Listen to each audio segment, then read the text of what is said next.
Une enseigne de puériculture aux locaux très conventionnels, mais à la méthode de recrutement pour le moins originale. Pour les postes de logistique et d'expédition, la patronne embauche désormais les premiers qui se présentent. Là, on est au siège. Et on a mis un ordinateur en libre service. Les gens inscrivent leur nom, leur numéro de téléphone, leur email, et ils doivent confirmer qu'ils peuvent porter une charge de 10 kilos.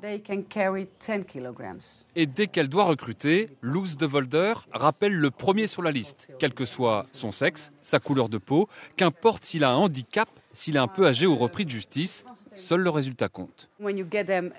Quand vous leur donnez une chance, ils travaillent encore plus dur, parce qu'ils savent qu'ils n'auront pas forcément d'autres chances. Donc on veut travailler avec eux pour leur loyauté et parce qu'on se fait confiance. Natacha est l'une des 6 salariés embauchés à l'aveugle il y a 7 mois, une occasion inespérée pour cette quinquagénaire. Je suis restée à la maison pendant 2 ans parce que j'étais malade.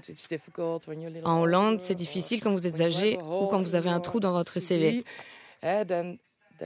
Ils commencent à vous poser des questions et on est facilement mis de côté. Dans cet entrepôt de logistique et d'assemblage de 80 salariés, aussi, fini les CV et les lettres de motivation. Rob Johnson a dû se faire violence, mais ne le regrette pas.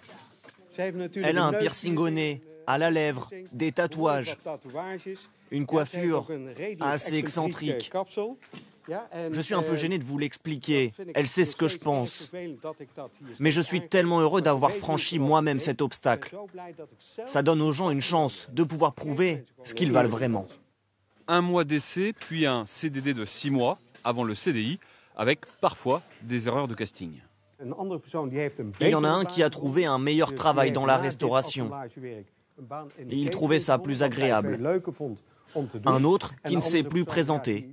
Mais ce sont des choses qui arrivent en temps normal dans le monde du travail.